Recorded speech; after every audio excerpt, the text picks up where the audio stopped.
जय हिंद दोस्तों, मेरा नाम है मनोवर चौहान और आप देख रहे हैं न्यूज़ निवारण टीवी। पहले चरण के मतदान का जो प्रचार था वो थम गया है। 19 तारीख को मतदान होना है और दूसरे चरण में भी तमाम नेता प्रत्याशियों ने एडी चोटी का जोर लगाया हुआ है। पश्चिमी उत्तर प्रदेश के बागपत की अगर बात करें तो बागपत सीट पर इस वक्त समाजवादी पार्टी ने जो पंडित समाज से आते हैं उनको टिकट दिया है, जबकि राष्ट्रीय लोकदल ने जाट राजकुमार सागवान को टिकट दिया है। हापुड़ मेरठ लोकसभा की अगर बात कर ले तो यहाँ भी घमासान है, लेकिन हम बात कर रहे हैं बागपत की। तो बागपत में कैसे समाजवादी पार्टी पार पाएगी, कैसे चौधरी चरण सिंह के किले को भेदेगी। हालांकि चौधरी चरण सिंह के किले को भारतीय जनता पार्टी ने 2 बार भेदा, लेकिन अब चूंकि भारतीय जनता पार्टी और राष्ट्रीय लोकदल इकट्ठा है तो अब दोगुना ताकत से समाजवादी पार्टी को घेरने की कोशिश कर रहे हैं। लेकिन अब देखेंगे किस तरीके से समाजवादी पार्टी उसको घेरेगी। मेरे साथ इस वक्त खास शख्सियत है फारूक हसन, पूर्व मंत्री हैं समाजवादी पार्टी, और इनको मेरठ की जो सिवाल खास विधानसभा है उस पर प्रभारी बनाया गया है, लेकिन वो जो सीट है वो बागपत लोकसभा में आती हैं। जानेंगे कई जगह इनको बुलाया जाता है। मेरठ की बात कर लें, मुजफ्फरनगर की बात कर लें, और बागपत पर ये खुद जो सिवाल खास विधानसभा सीट है उस पर प्रभारी हैं। तो किस तरीके से चुनाव को देख रहे हैं, कैसे पार पाएंगे। हालांकि जो अभी आंकड़े आ रहे हैं तो कहीं ना कहीं माना जा रहा है कि जो चुनाव है वो समाजवादी पार्टी और राष्ट्रीय लोकदल के बीच में है। फारूक हसन साहब, स्वागत है सर आपका न्यूज़ निवारण टीवी पर। आपका बहुत बहुत धन्यवाद, आपके चैनल का धन्यवाद। ये बताइए सर, आप प्रभारी बनाए गए हैं सिवाल खास विधानसभा सीट पर, वही सिवाल खास विधानसभा जिस पर आपके ही नेता गुलाम मोहम्मद, प्रोफेसर गुलाम मोहम्मद समाजवादी पार्टी से एक बार विधायक चुने गए और दोबारा आपका अलायंस था राष्ट्रीय लोकदल से, फिर से वो जो वहाँ पर विधायक चुने गए। लेकिन अब चूँकि वो राष्ट्रीय लोकदल के पाले में चले गए तो आपकी सीट तो खाली है, आपको प्रभारी बनाया गया है। किस तरीके से लोगों से बात कर रहे हैं, क्या मैनेज कर रहे हैं, चूँकि लोकसभा के बाद विधानसभा भी होना है और अभी आपकी सीट कह सकते हैं जो विधानसभा सीट है वो अभी उसका कोई रहनुमा नहीं है। देखिए, समाजवादी पार्टी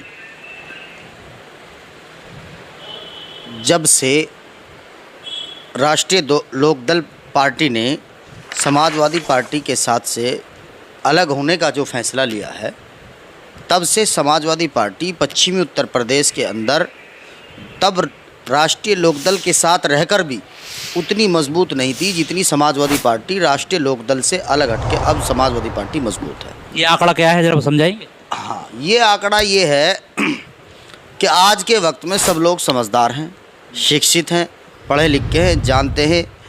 अखिलेश यादव जी ने राष्ट्रीय लोकदल पार्टी को बहुत बड़ा सम्मान दिया। जिनके एक एमएलए थे वो भी भारतीय जनता पार्टी में चले गए थे, वे जीरो थे, उनके पास कुछ नहीं था। 9 एमएलए लोकदल के पास हैं। खुद राष्ट्रीय अध्यक्ष जयंत चौधरी जी को अखिलेश यादव जी की कृपा से और अखिलेश यादव जी की जो है पार्टी से उनको राज्यसभा भेजा गया है, और राज्यसभा भी आज जो है वो समाजवादी पार्टी की वजह से है। वरना वही भारतीय जनता पार्टी है कि राष्ट्रीय लोकदल का जो एक आशियाना था चरण सिंह के नाम पे, जो एक मकान हुआ करता था दिल्ली के अंदर, उसको भी उन्होंने चरण सिंह जी के मकान में से उनको ज़बरदस्ती वहाँ से निकाला था, और ज़बरदस्ती निकाल करके जो सामान था वो भी ज़बरदस्ती उन्होंने वहाँ से भारतीय जनता पार्टी के लोगों ने और भारतीय जनता पार्टी की सरकार ने उनको निकलवा के बाहर फेंक दिया था।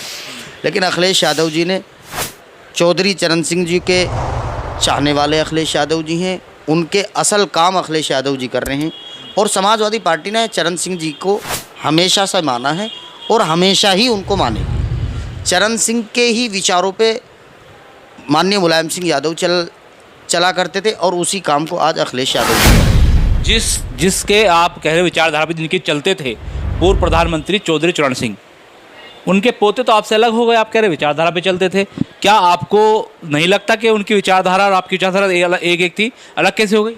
वही तो मैं आपको बताना चाहता हूँ। समाजवादी पार्टी विचारधारा पर काम कर रही है, और राष्ट्रीय लोकदल जो चरण सिंह जी के पोते हैं वो विचारधारा से चरण सिंह जी की अलग हट चुके हैं। ये फ़र्क है। आप ये बताओ, क्या चरण सिंह जी ने ऐसा काम किया है जो किसानों को गाड़ी चढ़ाकर कुचलने वालों के साथ कभी लगे थे?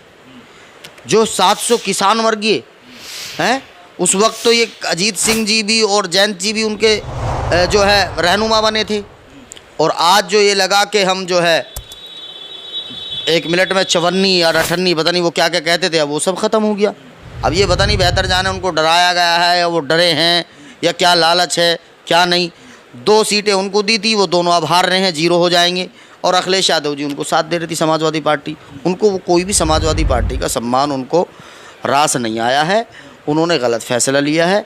जयंती क्यों गए हैं इस बात का आज तक किसी को पता नहीं है, और वो चरण सिंह के विचारों से भटक गई है राष्ट्रीय लोकदल पार्टी।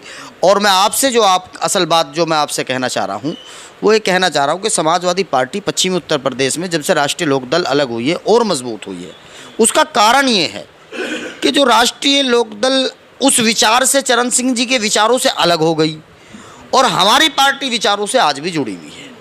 वो कैसे? हर जात और धर्म के लोग, हर जात के, हर बिरादरी के लोग, सर्व समाज के लोग समाजवादी पार्टी के साथ हैं और राष्ट्रीय लोकदल का बहिष्कार कर रहे हैं। लोग जुड़ने को तैयार नहीं, मिलने को तैयार नहीं। 26 तारीख के बाद जो 4 जून को रिजल्ट आएगा उसमें आप देख लेना, बागपत लोकसभा के अंदर इतनी बड़ी जीत समाजवादी पार्टी की होने जा रही कि आप याद रखना इतिहास में कभी राष्ट्रीय लोकदल भी नहीं जीती होगी। अच्छा, आप कह रहे हैं कि बागपत भी जीत रहे हैं, आपके लोग कह रहे हैं कि कैराना जीत रहे हैं, आपके लोग कह रहे हैं मुजफ्फरनगर जीत रहे हैं। कहाँ कहाँ जीत रहे हैं सब वेस्ट में जो पहला फेस हो रहा है आपका? अच्छा एक बात बताओ, आप भी रात दिन घूम रहे हैं, देखते फिर रहे हैं, जाने पहचाने, क्या ईमानदारी से बताना क्या मुजफ्फरनगर में चुनाव नहीं हो रहा समाजवादी पार्टी से? हैं लोग कैराना में चुनाव नहीं है समाजवादी पार्टी से? हैं सहारनपुर में इंडिया गठबंधन का चुनाव नहीं है मजबूती का? और बागपत में अमरपाल शर्मा जी चुनाव नहीं लड़ रहे जो है? जब तक ये भारतीय जनता पार्टी। धौलड़ी गया था परसों, धौलड़ी तो आप ही के क्षेत्र का गांव है, सिवाल खास विधानसभा का गांव है, मुस्लिम बहुल इलाका है। बहुत सारे लोग मिले, वो राष्ट्रीय लोकदल की बात कर रहे हैं, कह रहे हम तो जो है चौधरी साहब की जो विचारधारा थी उन्हीं पर चलने की उन्होंने ठानी है। ऐसा है, सब तरह के लोग हर समाज में हैं, हर आदमी जुड़े हुए हैं। इस बात का पता चलेगा कौन किसके साथ है, कौन किसको वोट दे रहा है, 26 तारीख को पता चलेगा और वोट डलने के बाद पता चलेगा। समाजवादी पार्टी सिवाल खास विधानसभा में, बागपत लोकसभा में, लिख लो, कागज़ ले लो, मैं वादा कर रहा हूँ, मैं उस विधानसभा का प्रभारी हूँ। आदरणीय अखिलेश यादव जी को विश्वास दिलाता हूँ कि आप देख लेना, पूरी बागपत लोकसभा में समाजवादी पार्टी सबसे ज़्यादा अच्छी वोटों से जीत के जाएगी, ये हम कह रहे हैं। और जहाँ की आप बात कर रहे हैं, हमारी वोटों की बात कर रहे हैं, जो हमारी वोट है उसमें तो कोई सेंध लगाने वाला नहीं, इज्जत बचानी लोगों को भारी बढ़ जाएगी। समाजवादी पार्टी के साथ मेरा समाज पहले से था, पहले से है और पहले से आगे भी ज़्यादा रहेगा। और वोट परसेंट हम लोग इतना अच्छा कराएंगे और हमारे लोगों में जुनून है, हमारे लोग अखिलेश यादव जी को पसंद करते हैं, समाजवादी पार्टी के लोग चाहने वाले हैं, ऑटोमेटिक लोग जुड़ रहे हैं। लेकिन जब से हमें एक जिम्मेदारी मिली है, हमने लोगों में जोश पैदा किया, हम लोगों में जा रहे हैं। मैं रात के 12-12 बजे तक, 1-1 बजे तक कार्यक्रम करता हूँ।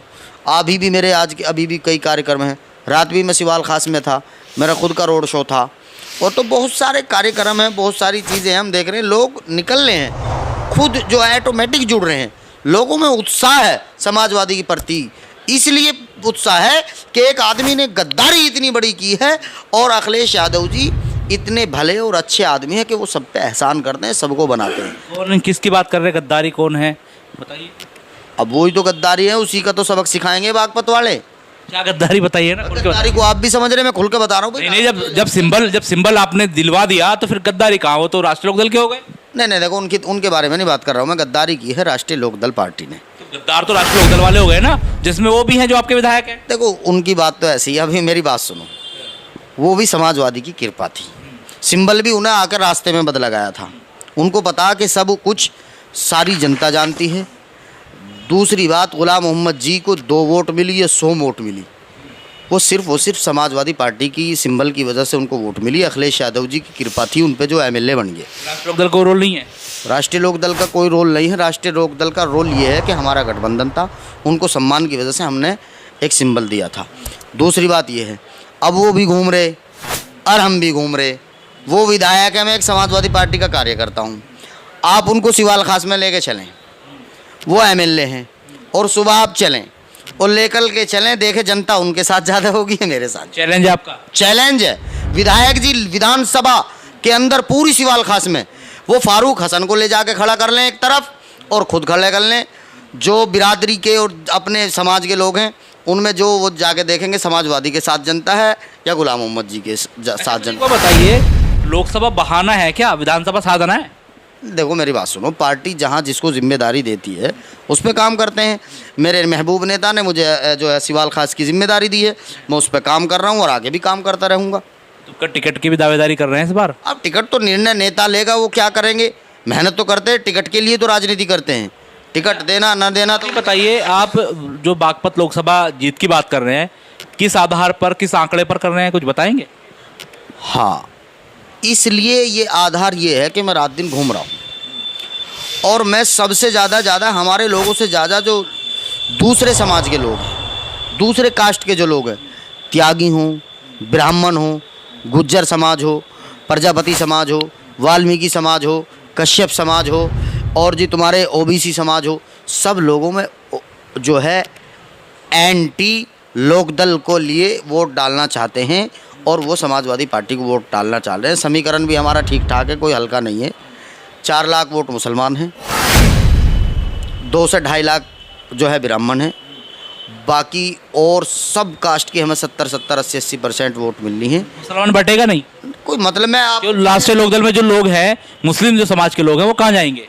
आपके विधायक राष्ट्रीय लोकदल में मुस्लिम हैं। अच्छा एक काम कर लो, आप एक बार कैमरा घुमाइएगा। ये जो लोग हैं ये सब आपकी क्षेत्र के हैं या ये शहर के लोग? इनसे सब साफ बात कर लो, ये सब एक सिवाल खास विधानसभा के लोग हैं, सब ये उलमा हैं, आलिम लोग हैं। अब मैं सिर्फ आपसे कहता हूँ, गुलाम मोहम्मद साहब जो है लोकदल में हैं और मैं समाजवादी पार्टी में हैं। वो कितनी वोट दिलवा पाएंगे समाजवादी पार्टी को, वो लोकदल को, और हमारे लोग समाजवादी पार्टी को कितना वोट करेंगे, ये आप सिवाल खास विधानसभा पे तय कर लेना चुनाव के बाद। उनको पता चल जाएगा कि मेरी विधायकी किस वजह से थी, कि अखिलेश यादव जी की वजह से थी, या समाजवादी पार्टी की वजह से थी, या इस जनता की इन्होंने जो है भोली भाली जनता को धोखा दिया है। आज हम लोगों पे जुल्म हो रहा है और उन्होंने एक बहुत बड़ा एक धोखा किया है। उनको ऐसा नहीं करना चाहिए था। वो तो पढ़े लिखे शिक्षित आदमी थे, पता नहीं क्या लालच आ गया। अखिलेश यादव जी ने उन पर इतनी बड़ा एहसान किया, इतना बड़ा एहसान किया, और उसको जो है उन्होंने भूल गए। आज वो राष्ट्रीय लोकदल, मैं लोकदल का नेता हूँ, मैं चरण सिंह के मानने वाला हूँ, आज मुलायम सिंह जी का नाम भी नहीं लेना जानते वो। अच्छा, आपके जो बागपत लोकसभा सीट है, इसके सांसद 2 बार से भाजपा के रहे हैं। आपके क्षेत्रों के काम की अगर बात करें तो कितने काम हुए हैं, कितने रह गए हैं? अगर आप आते हैं सत्ता में, अगर आप बनते हैं सांसद, तो सबसे पहले क्या चाहेंगे, कौन से काम हो? क्योंकि आपके क्षेत्र की सड़कों की हालत इतनी बेहतर तो नहीं है। देखिए,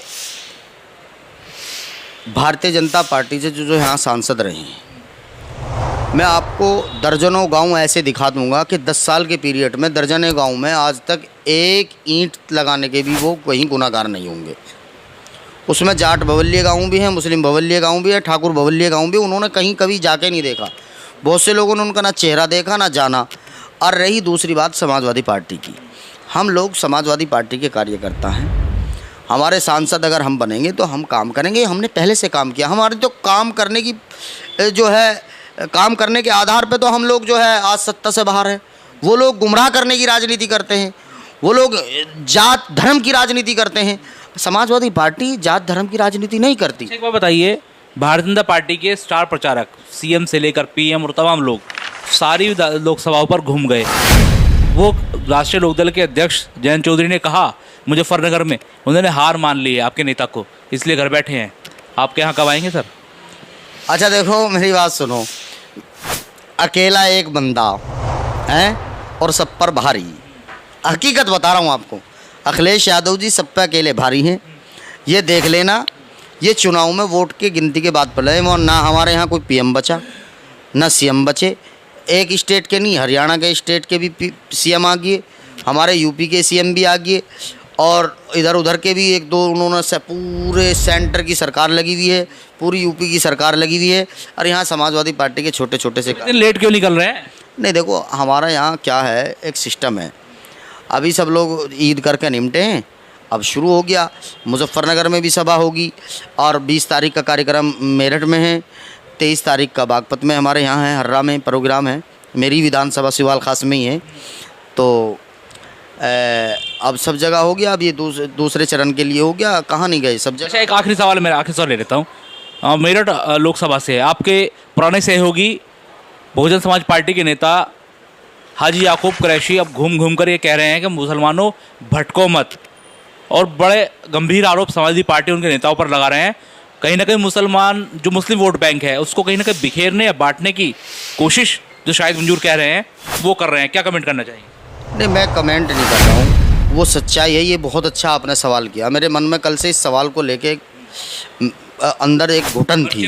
पर्चे बट रहे। हाँ, ये है, देखो ये लोग हमारे हाजी याकूब साहब, ये लोग हैं चुनावी मौसम में आते हैं बाहर निकल के, और अब तो ये बेचारे मजबूरी में निकले, इनको फैक्ट्री चलानी है, अपने कामकाज चलाने हैं।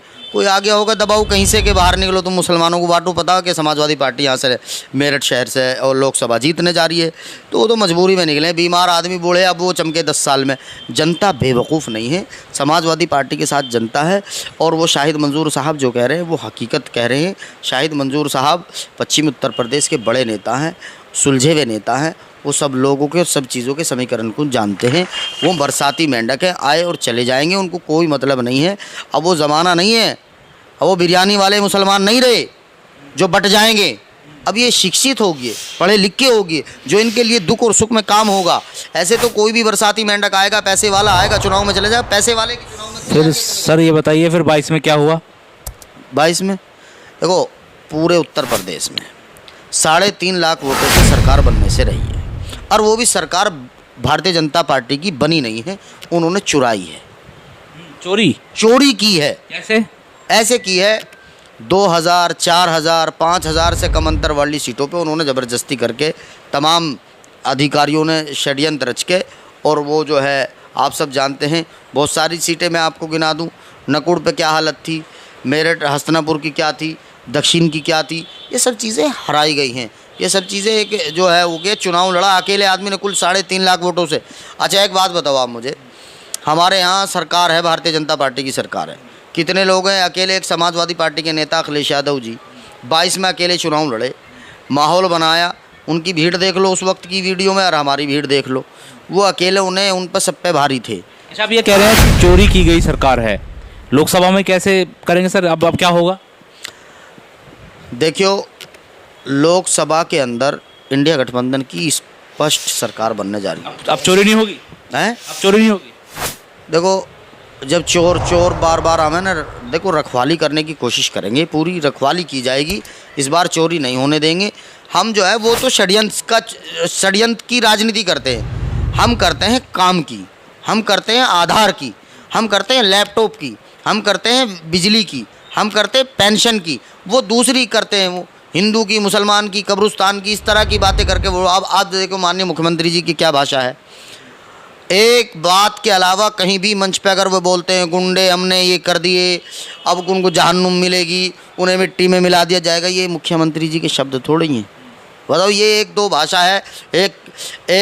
एक बिरादरी को, एक कौम को वो टारगेट करके हिंदू समाज के लोगों को खुश कर लें, लेकिन हिंदू समाज के लोग बेवकूफ़ नहीं है, पढ़े लिखे लोग हैं, वो उनके चक्कर में नहीं आएंगे।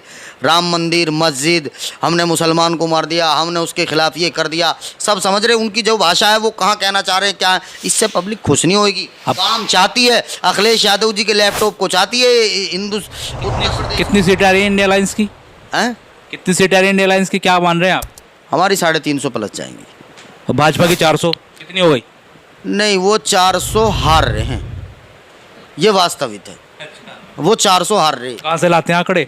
नहीं, आंकड़े हमारे सही हैं, देख लेना आप, वो 400 हार जाएंगे। तो हमारे साथ थे फारूक हसन, पूर्व राज्य मंत्री हैं और सिवाल खास विधानसभा सीट के अब ये इस समय प्रभारी बनाए गए हैं, और ये जगह जगह घूम रहे हैं। इनका दावा तो ये है कि वेस्ट की तमाम सीटें आ रही हैं, और इंडिया अलायंस की अगर बात करें तो 300-350 प्लस सीटें आने की बात कर रहे हैं, यानी इंडिया अलायंस की सरकार बनने की बात कर रहे हैं। लेकिन भविष्य में क्या कुछ होगा, तमाम चीज़ें सभी भविष्य के गर्भ में है। सहयोगी रियासत के साथ मनोवर चौहान, न्यूज़ निवारण टीवी, मेरठ।